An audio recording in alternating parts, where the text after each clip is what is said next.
DD किसान, बदलते भारत की शान।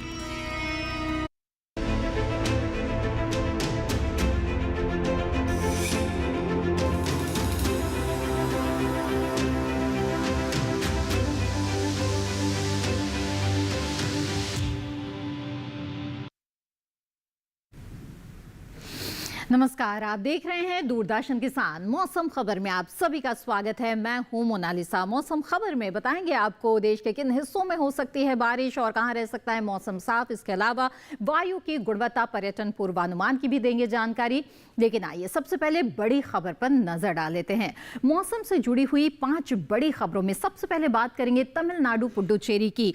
कहीं कहीं पर जोरदार बारिश के आसार अगले 24 घंटों के दौरान यहां पर नजर आ रहे हैं। वहीं केरल की बात करें तो अगले 24 घंटों में कहीं कहीं मूसलाधार बारिश की उम्मीद यहां पर भी दिख रही है। अब अंडमान निकोबार की बात कर लेते हैं। तेज हवाओं के साथ बारिश के आसार अंडमान निकोबार में बनते हुए दिख रहे हैं। और पश्चिमी उत्तर प्रदेश की बात करें तो कहीं कहीं पर घना कोहरा छाया रह सकता है। और इसके अलावा बात करते हैं अब महाराष्ट्र की, जहां पर 2 से 3 डिग्री सेल्सियस तक न्यूनतम पारा गिर सकता है। तो ये थी मौसम से जुड़ी हुई 5 बड़ी खबरें। आइए अब आगे बढ़ते हैं और अब नजर डालेंगे मौसम अलर्ट पर। देखते हैं भारत मौसम विज्ञान विभाग की तरफ से किस तरह की चेतावनी जारी की गई है। देश के वो कौन से हिस्से हैं जहां पर मौसम के लिहाज से आपको सतर्क रहने की जरूरत है या फिर नजर बनाए रखने की जरूरत है। ऐसे में सबसे पहले बात हम दक्षिण भारत की करेंगे। जी हां, तमिलनाडु, पुडुचेरी, केरल, लक्षद्वीप और अंडमान निकोबार द्वीप समूह की बात करें तो यहां पर कई जगहों पर भारी से भारी बारिश हो सकती है। साथ ही गरज के साथ तेज हवाएं भी चलने के आसार है। यहां पर आपको सावधान रहने की जरूरत है। इसके अलावा बात करें पश्चिमी मध्य प्रदेश की तो यहां पर घने कोहरे के आसार नजर आ रहे हैं। यहां पर भी आपको नजर बनाए रखने की जरूरत है। तो आपने जान लिया मौसम से जुड़ी हुई चेतावनी के बारे में। आइए अब आगे बढ़ते हैं और मौसम पूर्वानुमान पर नजर डाल लेते हैं। यानी कि आने वाले 24 से 48 घंटों के दौरान देश में कहां होगी बारिश, कहां रहेगा मौसम साफ, ये हम आपको बताते हैं। उत्तर भारत की सबसे पहले बात करें तो यहां पर बिल्कुल साफ मौसम नजर आ रहा है। जम्मू कश्मीर, लद्दाख, हिमाचल प्रदेश, उत्तराखंड में बारिश के आसार नहीं है। तो पंजाब, हरियाणा, दिल्ली में भी बारिश की संभावना नजर नहीं आ रही है। पश्चिमी उत्तर प्रदेश, पूर्वी उत्तर प्रदेश की बात करें तो यहां पर भी आने वाले 24 से 48 घंटों के दौरान बारिश के लिहाज से मौसम बिल्कुल साफ रहने वाला है। आइए अब आगे बढ़ते हैं। पूर्वी भारत में बिहार, झारखंड, ओडिशा, गांगे, पश्चिम बंगाल की बात करें तो यहां पर बारिश के आसार नहीं है। उप हिमालय, पश्चिम बंगाल और सिक्किम में कहीं कहीं बादल बरस सकते हैं। लेकिन पूर्वोत्तर में अरुणाचल प्रदेश हो या फिर असम, मेघालय, नागालैंड, मणिपुर, मिजोरम और त्रिपुरा, यहां पर भी आने वाले 24 से 48 घंटों के दौरान बारिश के आसार नजर नहीं आ रहे हैं। जी हां, तो पूर्वी और पूर्वोत्तर भारत में भी अधिकतर मौसम साफ रहने वाला है। दक्षिण भारत की बात करें हालांकि तो यहां पर विपरीत स्थिति है। अंडमान निकोबार द्वीप समूह, लक्षद्वीप में कई जगहों पर बारिश हो सकती है। इसके अलावा रायलसीमा, तमिलनाडु, पुडुचेरी, केरल, तटीय कर्नाटक में अधिकतर जगहों पर बारिश के आसार है। दक्षिण आंतरिक कर्नाटक, तटीय आंध्र प्रदेश में भी कहीं कहीं बादल बरस सकते हैं। उत्तरी आंतरिक कर्नाटक और तेलंगाना में हालांकि बारिश के लिहाज से मौसम साफ रहेगा, लेकिन अधिकतर दक्षिण भारत के हिस्सों में बारिश के आसार है। वहीं कोंकण और मध्य महाराष्ट्र में भी कहीं कहीं बादल बरस सकते हैं। लेकिन इसके अलावा मराठवाड़ा, विदर्भ, पश्चिमी और पूर्वी मध्य प्रदेश, साथ ही छत्तीसगढ़ में बिल्कुल साफ मौसम रहेगा। इसके अलावा गुजरात, सौराष्ट्र, कच्छ में भी साफ मौसम ही रहने वाला है।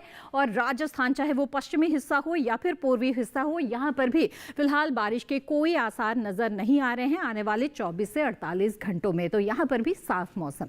अब आगे बढ़ते हैं। बता दें आपको कि पिछले 24 घंटों के दौरान देश में कैसा रहा मौसम। और इसमें सबसे पहले उत्तर प्रदेश की बात करें तो सुबह के समय कहीं कहीं पर घना कोहरा छाया हुआ रहा पश्चिमी और पूर्वी उत्तर प्रदेश में।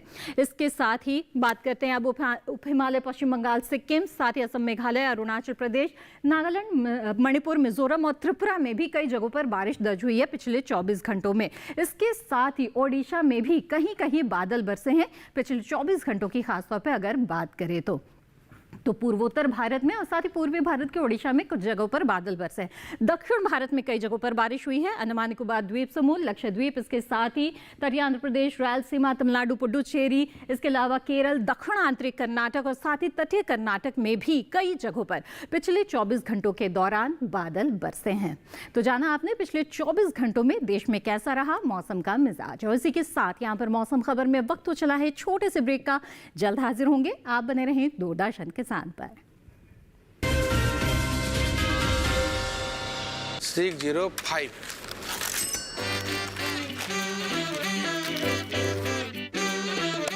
बदलो बदलो, आदत बदलो।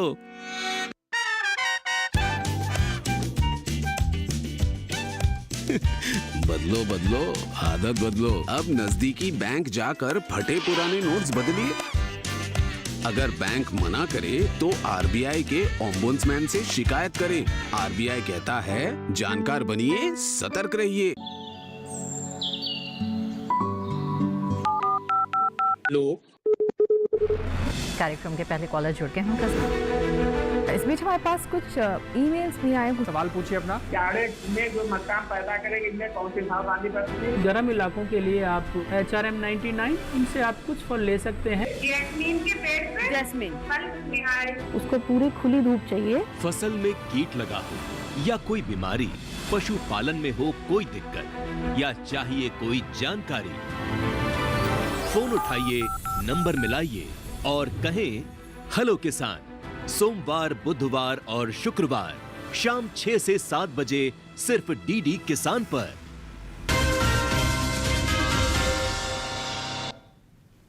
ब्रेक के बाद आप सभी का फिर से स्वागत है। आप देख रहे हैं मौसम खबर।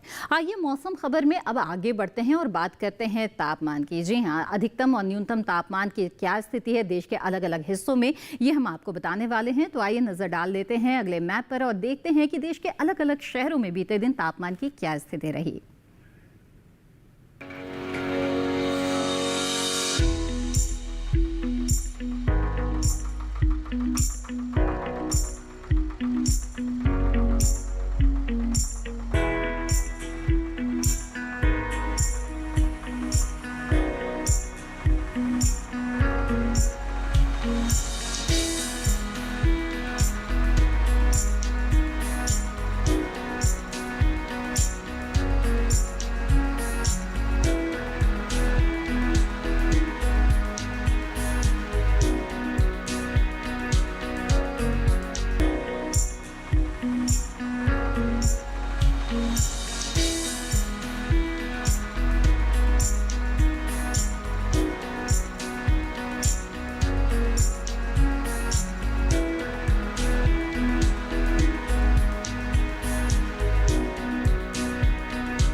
जहाँ तो इस ग्राफिक्स के जरिए जाना आपने कि देश के अलग अलग हिस्सों में इस वक्त अधिकतम और न्यूनतम तापमान की क्या स्थिति चल रही है। आइए अब मौसम खबर में आगे बढ़ते हैं और अब बात करेंगे वायु गुणवत्ता की। आपके शहर की हवा कैसी है ये हम बताते हैं इस खास सेगमेंट में। तो आइए जान लेते हैं वायु गुणवत्ता के बारे में अलग अलग शहरों के। शुरुआत करेंगे दिल्ली से। 386 है यहाँ पर वायु गुणवत्ता सूचकांक, यानी कि अधिक खराब की स्थिति में है। वहीं पुणे की बात करें तो 139 वायु गुणवत्ता सूचकांक यहां पर भी है और इसे औसत श्रेणी में हम कह सकते हैं। वहीं मुंबई में 181 है एयर क्वालिटी इंडेक्स, यानी कि ये भी औसत के स्तर पर है। अब आगे बढ़ते हैं, कोलकाता का रुख करते हैं। 262 है एयर क्वालिटी इंडेक्स, ये कम खराब की श्रेणी में आता है। और अब लखनऊ की बात करेंगे। 182 एयर क्वालिटी इंडेक्स है यहाँ पर, यानी कि औसत की श्रेणी में इस वक्त लखनऊ की हवा है। वहीं पटना में 151 है एयर क्वालिटी इंडेक्स, यानी कि यहाँ की भी जो हवा है वो औसत के स्तर पर है। अब बात करते हैं हैदराबाद की, जहाँ पर 84 है एयर क्वालिटी इंडेक्स, यानी कि यहाँ की हवा जो है हम संतोषजनक के स्तर पर कह सकते हैं। अब अहमदाबाद की बात कर लेते हैं। 216 एयर क्वालिटी इंडेक्स, यानी कि यहाँ की जो हवा है वो कम खराब की स्थिति में है। और अब बेंगलुरु का रुख कर लेते हैं। 55 है यहाँ पर एयर क्वालिटी इंडेक्स और कह सकते हैं हम कि संतोषजनक की स्थिति में बेंगलुरु शहर की हवा है। तो वायु गुणवत्ता का हाल आपने जान लिया। अब आइए बात करते हैं पर्यटन पूर्वानुमान की, यानी कि पर्यटक स्थलों पर आपको आने वाले 4 दिनों के दौरान कैसा मौसम मिल सकता है। आइए बताते हैं। जम्मू कश्मीर के गुलमर्ग से शुरुआत करेंगे। तो यहाँ पर बिल्कुल साफ मौसम आपको मिलने वाला है आने वाले 4 दिनों के दौरान। जी हाँ, तो बात करें सोमवार को तापमान की, तो 10 से 0 के बीच यहाँ पे तापमान का हाल रहेगा, जो आने वाले और 3 दिनों के दौरान बिल्कुल बरकरार रहेगा। तापमान में किसी तरह का कोई उतार चढ़ाव नहीं है। अधिकतम तापमान 10 डिग्री सेल्सियस तो न्यूनतम 0 डिग्री सेल्सियस रहेगा। अब जान लेते हैं हिमाचल प्रदेश के कांडा के बारे में। यहाँ पर भी साफ मौसम मिलने वाला है आपको। सोमवार को 23 से 6 के बीच तापमान की स्थिति रहेगी, जो अगले दिन भी बरकरार रहेगी। वहीं बुधवार को अधिकतम तापमान में 1 डिग्री की बढ़ोतरी आ सकती है। 24 से 6 के बीच यहाँ पर तापमान का हाल रहेगा। न्यूनतम तापमान में अगले दिन 1 डिग्री की बढ़ोतरी के साथ गुरुवार को 24 से 7 के बीच बीच में तापमान की स्थिति रहेगी। बहुत ज़्यादा उतार चढ़ाव नहीं है, धीरे धीरे बढ़ता हुआ हम देख रहे हैं तापमान यहाँ पर। वहीं उत्तराखंड के उत्तरकाशी की बात करें तो यहाँ पर साफ मौसम तो रहेगा, लेकिन हल्के बादलों की लुका छिपी का खेल भी आपको मिल सकता है। उत्तरकाशी में सोमवार को 21 से 6 के बीच रहेगा तापमान, जो अगले दिन भी बरकरार रहेगा। वहीं बुधवार की बात करें तो 22 से 7 के बीच तापमान की स्थिति रहेगी, यानी कि अधिकतम और न्यूनतम तापमान में 1 डिग्री का इजाफा। अगले दिन भी ये तापमान बरकरार रहने वाला है। अब आगे बढ़ते हैं, अरुणाचल प्रदेश के अनिनी की बात कर लेते हैं। तो यहाँ पर बारिश की स्थितियां नजर आ रही है आने वाले 3 दिनों के दौरान, सोमवार, मंगलवार और बुधवार को। सोमवार मंगलवार को जहां तापमान 14 से 4 के बीच रहेगा, तो यहाँ पर बुधवार को अधिकतम तापमान में 1 डिग्री की गिरावट, न्यूनतम तापमान में 1 डिग्री की बढ़ोतरी हम देख रहे हैं। गुरुवार को भी ये तापमान बरकरार रहेगा, लेकिन गुरुवार को बारिश तो नहीं होगी, लेकिन बादल छाए हुए आपको मिल सकते हैं। अब आगे बढ़ते हैं, बिहार के नालंदा की बात करते हैं। यहाँ पर बिल्कुल साफ मौसम मिलने वाला है आपको आने वाले 4 दिनों के दौरान। सोमवार को तापमान रहेगा 27 से 15 के बीच में। वहीं मंगलवार को अधिकतम तापमान में 1 डिग्री की गिरावट आ सकती है, 26 से 15। यह तापमान बुधवार को भी बरकरार रहेगा। गुरुवार को अधिकतम तापमान में फिर से 2 डिग्री की गिरावट के साथ 24 से 15 के बीच तापमान की स्थिति रह सकती है, यानी कि अधिकतम तापमान में आने वाले दिनों में यहाँ पर गिरावट के आसार हैं। गोवा के पणजी की बात कर लेते हैं। यहाँ पर यूं तो साफ मौसम मिलेगा, लेकिन सुबह के समय आपको हल्का कोहरा भी मिल सकता है। वहीं तापमान की बात करें तो कोई उतार चढ़ाव नहीं है, 33 डिग्री सेल्सियस अधिकतम तापमान लगातार बना रहेगा, तो न्यूनतम तापमान 23 डिग्री सेल्सियस ये बरकरार रहेगा आने वाले 4 दिनों के दौरान। जी हाँ, तो कमोबेश साफ मौसम है, बस सुबह के समय आपको कोहरा मिल सकता है। अब कर्नाटक के मैसूर की बात करते हैं, जहाँ पर सोमवार को बादल बरस सकते हैं। 30 से 20 के बीच में तापमान की स्थिति रहेगी। ये तापमान अगले दिन भी बरकरार रहेगा और हल्के बादल भी छा सकते हैं। बुधवार और गुरुवार को भी हल्के बादल छाने के आसार है। अधिकतम तापमान 30 डिग्री सेल्सियस, तो न्यूनतम तापमान 20 डिग्री सेल्सियस यहाँ पर बना रहेगा। तो मैसूर का हाल आपने जान लिया, आने वाले 4 दिनों के दौरान कैसा मौसम आपको मिल सकता है। अब आइए मौसम खबर में आगे बढ़ते हैं और पर्यटन पूर्वानुमान में कन्याकुमारी की बात करते हैं। तो तमिलनाडु की कन्याकुमारी में बारिश के आसार नजर आ रहे हैं आने वाले 4 दिनों के दौरान। सोमवार को 27 से 22 के बीच में तापमान की स्थिति रहेगी। अधिकतम तापमान 27, न्यूनतम 22। ये मंगलवार को भी बरकरार रहेगा।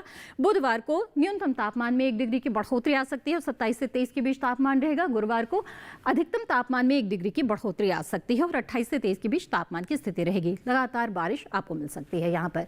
अब राजस्थान के जैसलमेर की बात करते हैं, तो यहाँ पर भी बिल्कुल साफ मौसम मिलने वाला है आपको। यहाँ पर तापमान में कुछ उतार चढ़ाव के आसार है। 32 से 10 के बीच सोमवार को तापमान रहेगा। अगले दिन 28 से 11, बुधवार को 29 से 11, तो गुरुवार को 28 से 11 के बीच तापमान की स्थिति रहेगी। न्यूनतम तापमान हालांकि लगातार एक सा बना रहेगा, 10 से 11 के बीच रहेगा। तो जाना आपने पर्यटक स्थलों पर किस तरह का मौसम मिल सकता है आपको आने वाले 4 दिनों के दौरान। मौसम खबर में इसी तरह की और भी मौसम से जुड़ी हुई खास जानकारियां लेकर आते रहेंगे। मौसम के लिहाज से खेती किसानी की भी हम बात करेंगे, लेकिन फिलहाल वक्त हो चला है एक और छोटे से ब्रेक का। बने रहे हमारे साथ। मिलिए ग्रो प्लस से। हमारा भरोसेमंद कोरोमंडल लेकर आया है एनफोर्स तकनीक वाला 5 पोषक तत्वों से भरा ग्रो मोर ग्रो प्लस। इसे इस्तेमाल करने से पौधों को मिले अधिक पोषण, जिससे न केवल आपको बम्पर फसल मिले बल्कि मिट्टी भी स्वस्थ और उपजाऊ बने। ग्रो प्लस अब एनफोर्स तकनीक के साथ, सर्वोत्तम तकनीक, सफलता का प्रतीक। किस फसल की क्या है चाल, किस मंडी का क्या है हाल, उतरते चढ़ते भाव का असर, आयात निर्यात का क्या है असर, कैसा रहेगा आगे बाजार, बताएंगे मंडियों के जानकार। देखिए मंडी खबर सोमवार से शनिवार शाम 5 बजे सिर्फ दूरदर्शन किसान चैनल पर।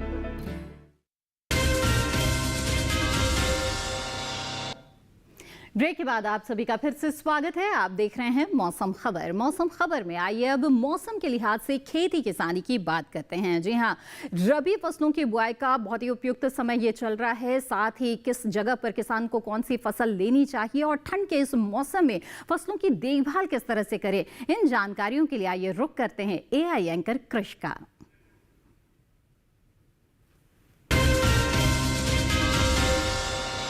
नमस्कार, आप देख रहे हैं डीडी किसान। मैं हूं एआई कृष और आज हम भारत के विभिन्न राज्यों में होने वाली खेती किसानी से संबंधित सलाहों के बारे में पूरी जानकारी देंगे। गुजरात में चने की बुवाई करने का समय उचित है, साथ ही जीरे की बुवाई कर सकते हैं।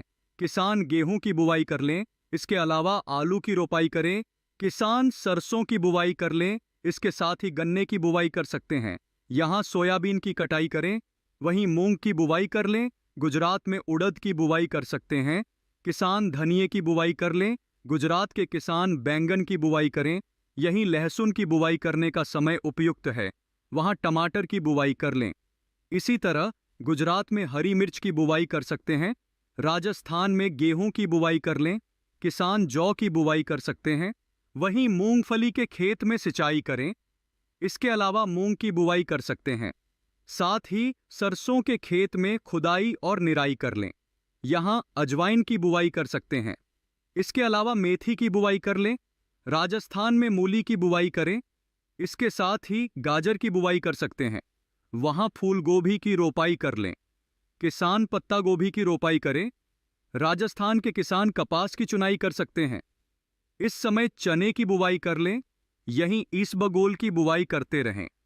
अभी जीरे की बुवाई कर सकते हैं।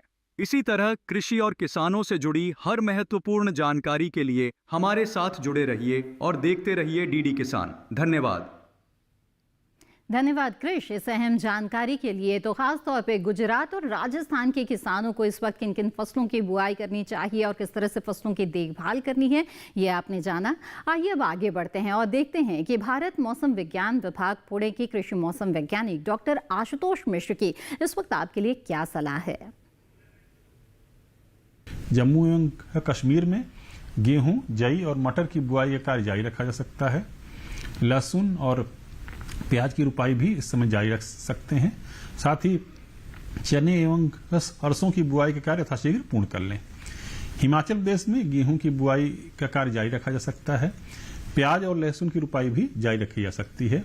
पंजाब में कपास की चुनाई का कार्य जारी रखा जा सकता है।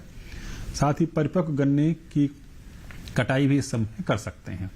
सिंचित परिस्थितियों में रेप सीड, सरसों, गेहूं इत्यादि की बुआई का कार्य जारी रखें।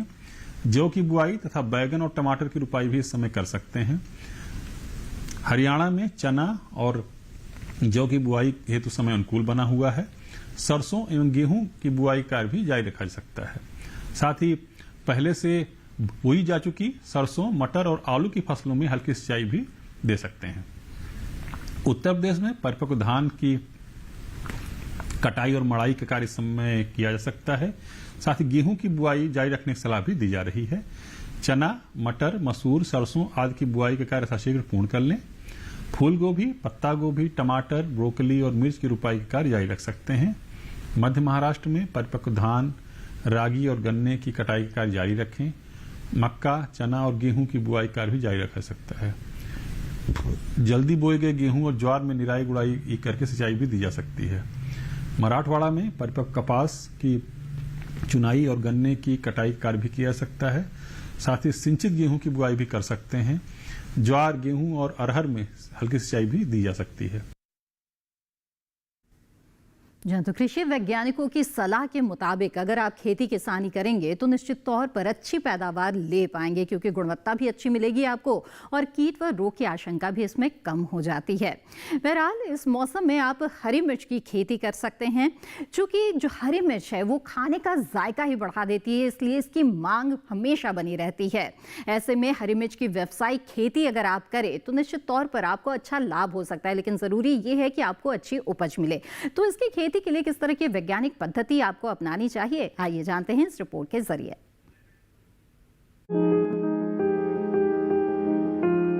अच्छी पैदावार के लिए बेहतर किस्मों का चुनाव करना चाहिए। हरी मिर्च की पूसा सदाबहार एक उन्नत किस्म है। इस किस्म की बुआई पूरे भारत में की जा सकती है। बुआई के बाद आप 1 हेक्टेयर से 95 क्विंटल पैदावार ले सकते हैं। हरी मिर्च की इस किस्म के पौधे सीधे होते हैं और उनकी ऊंचाई 60 से 80 सेंटीमीटर तक होती है। इस किस्म में मिर्च की लंबाई 6 से 8 सेंटीमीटर होती है। और एक गुच्छे में 6 से लेकर 14 मिर्च लग सकती हैं। हरी मिर्च की पूसा सदाबहार किस्म रोपाई के 75 से 80 दिनों बाद तैयार हो जाती है। हरी मिर्च की बुआई के लिए 1 से 1.5 किलो बीज लें। बीजों की इतनी मात्रा 1 हेक्टेयर खेत के लिए काफी रहेगी।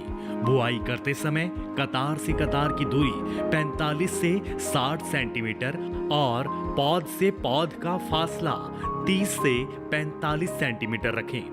बुआई के तुरंत बाद पहली सिंचाई कर दें। इस समय 10 से 12 दिन के अंतराल पर फसल में सिंचाई करें, जबकि गर्मी के मौसम में हर 7वें दिन फसल में सिंचाई करना अच्छा रहता है। फसल में खरपतवार नियंत्रण के लिए समय समय पर खुरपी से निराई गुड़ाई करें। हरी मिर्च में आर्द्र गलन रोग होने का खतरा बना रहता है।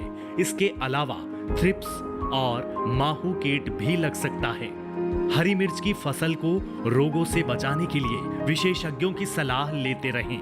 ध्यान रखें कि दवा का छिड़काव संबंधित विशेषज्ञ की सलाह से सिर्फ प्रभावित जगह पर ही करना है। यहाँ तो आज की फसल में आपने हरी मिर्च की खेती के बारे में जाना। देश के अलग अलग हिस्सों में हरी मिर्च की खेती की जाती है और हर जगह पे हरी मिर्च की कई तरह की किस्में भी पाई जाती है। तो ऐसे में अपने क्षेत्र के अनुसार जो उन्नत किस्में हैं उनका चुनाव करें। तो बाजार में आपको अच्छे भाव इसके मिल जाएंगे और दूसरी बात ये है कि इसकी जो उपज होगी वो भी गुणवत्ता युक्त होगी। इसके अलावा खेती के दौरान खरपतवार नियंत्रण का भी ज़रूर ध्यान रखें। और हाँ, जब भी बुआई करें उससे पहले बीजोपचार करना बेहद ज़रूरी होता है, क्योंकि जो मिट्टी जनित या बीज जनित रोग होते हैं इससे आप पहले ही बचाव एक तरह से कर लेते हैं अगर आप बीजोपचार करते हैं। तो इस तरह से अगर खेती के दौरान इन छोटी छोटी बातों का ध्यान आप रखेंगे तो आप बहुत ही अच्छी उपज हासिल कर पाएंगे। साथ ही रोग व कीट नियंत्रण के लिए रिपोर्ट में जो जानकारियां दी गई है उसका ध्यान जरूर रखें और कृषि विशेषज्ञों की सलाह जरूर लें अगर किसी भी रसायन का इस्तेमाल आप करने वाले हैं। तो इसी तरह से मौसम खबर में इस तरह की जानकारियां हम आपके लिए लेकर आते रहेंगे। उम्मीद है कि इन जानकारियों से आपको लाभ भी बहुत हो रहा होगा। मौसम खबर को आप दूरदर्शन किसान के YouTube चैनल पर भी देख सकते हैं और ये सभी जानकारियां फिर से कभी भी कहीं भी हासिल कर सकते हैं। इसके लिए टीवी स्क्रीन पर दिखाए जा रहे QR कोड को स्कैन करें लें और आप सीधे हमारे YouTube चैनल से जुड़ जाएंगे और मौसम से जुड़ी हुई और मौसम के लिहाज से खेती किसानी से जुड़ी हुई ये सभी जानकारियां आप कभी भी हासिल कर सकते हैं। और इसी के साथ मुझे दीजिए इजाजत। आप बने रहें दूरदर्शन किसान पर। नमस्कार।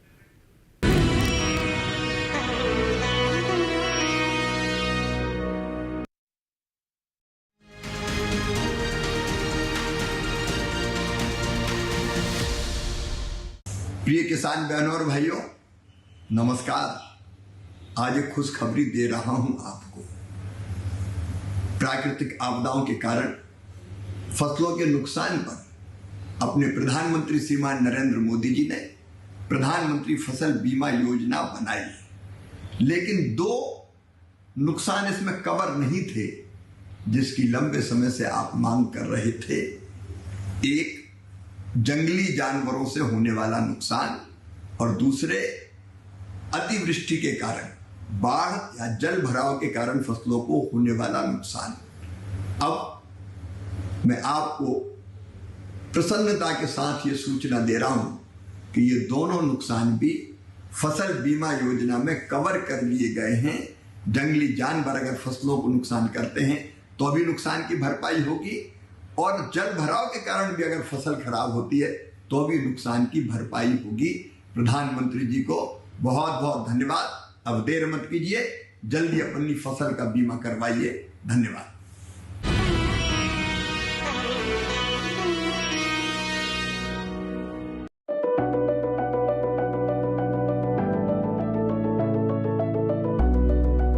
विज्ञान से किसान को हम जोड़ना चाहते हैं तो लैब टू लैंड, विज्ञान से किसान, इन दोनों को जोड़ने का ये प्रयास है ताकि वैज्ञानिक रिसर्च करके जो चीज बनाए अच्छे उत्पादन के लिए वो सीधे किसानों तक पहुंच जाए और किसान उनका उपयोग करके उत्पादन भी बढ़ाएं और ज्यादा लाभ भी कमाएं। और इसलिए हम शुरू कर रहे हैं अब आधुनिक कृषि चौपाल। महीने में एक बार किसान इसका प्रयोग करेंगे अपने खेत में और अपने देश की समृद्धि भी बढ़ाएंगे और किसान भी समृद्ध होगा।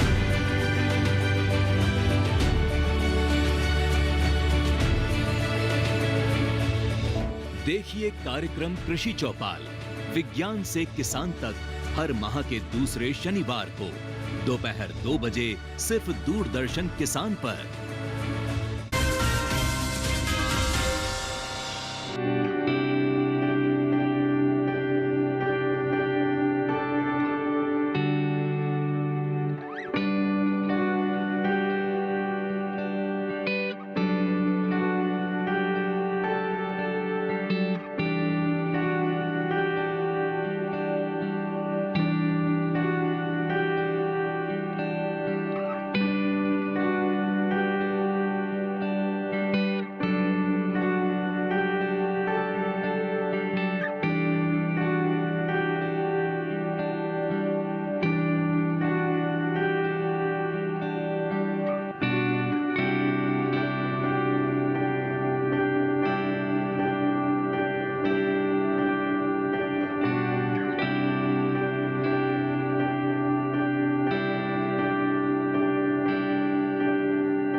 कभी आपने सोचा कि जो स्क्रीन आप देख रहे हैं वो सच्चाई की एक खिड़की है या आपके लिए बिछाया गया एक खतरनाक जाल? वो गायत्री थी ना, उसकी फोटो भेजी है मैंने। तुम्हारे पास गायत्री की फोटो कहाँ से आई?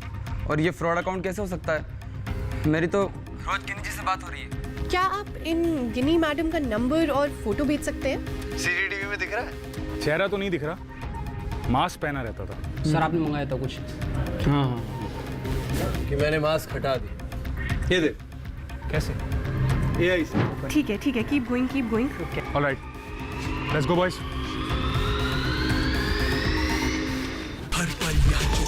साइबर क्राइम की दुनिया बच के रहना, सोमवार से गुरुवार रात 10 बजे DD नेशनल पर। सरदार समझ में नहीं आ रहा है क्यों कोई कठोर कदम नहीं उठा रहा है पंजाब प्रोविंस का सरकार। ये जिन्ना ये मुस्लिम लीग क्या कर दे? पुलिस ऑफिसर पर हमला, ब्रिटिश ऑफिसर को भी नहीं छोड़ा। I will show you statistics. आप बोल रहे हैं कि सिचुएशन बुरी नहीं है?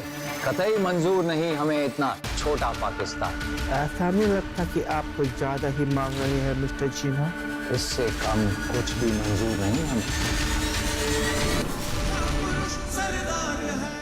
सोमवार से गुरुवार रात 9:30 बजे DD नेशनल पर। देखा भाइयों, अरे इससे तो राजेश खन्ना। अरे पहले पुलिस आकर तुम लोगों से तो निपट ले, उसके बाद मेरे साथ कौन निपटता मैं भी देखता हूँ। राज बब्बर। इस घर का खाली आंगन इस बात का सबूत है कि मेरे आने की खबर किसी को नहीं है। और कुमार गौरव की शानदार अदाकारी। वो तो हमारा सर भी ले लें, तब भी हम कुछ नहीं कहेंगे। साथ में फरहा, दीप्ति नवल, मुनमुन सेन और अमजद खान जैसी बेहतरीन स्टार कास्ट। शंकर भैया प्यार। अरे राजा भैया। अरे भैया फौजी गरीब जरूर है, इमोशन, मगर भिखारी नहीं। और जो कुछ नाना जी का है वो ड्रामा, तुम्हारी तो हक और किसका है? सब कुछ है फिल्म सौतेला भाई में। तो देखना ना भूलें 3 भाइयों के रिश्तों के उतार चढ़ाव की कहानी, फिल्म सौतेला भाई। ये रुपया तुम दोनों की कमाई का हो सकता है, लेकिन हमारी कमाई तो तुम दोनों। सजन सजन कह गिर गिर जाए अंग से चुनर हमार। 25 नवंबर दोपहर 1 बजे DD नेशनल पर। ढोकरा में क्या है, इसके अंदर जैसे ये बना रहे तो बेसिक मोल्ड मिट्टी का होता है, उसको पूरा वैक्स से कवर करते हैं। यहाँ जो हम पत्थर लेते हैं उसको एक्सपोज रखते हैं as part of the design. तो पत्थर का जो खूबसूरती है और मेटल आर्ट की खूबसूरती, ये दोनों का जो जोड़ है वो है देवराई रॉक ढोकरा। भारत के गांव बहुत कुछ सिखा रहे हैं हमें, जिंदगी को जीने का तरीका, जिंदगी को बेहतर बनाने का तरीका। देखिए गांव से वो नीलेश मिश्रा, सिर्फ दूरदर्शन पर। सोमवार से शुक्रवार शाम 6 बजे DD नेशनल पर।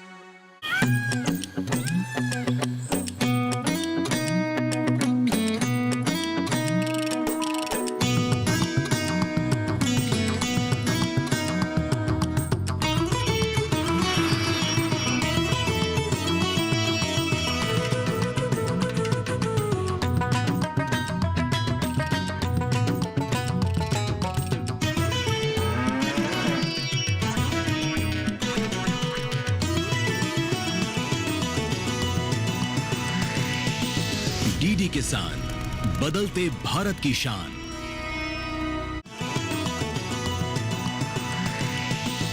डीडी किसान, बदलते भारत की शान।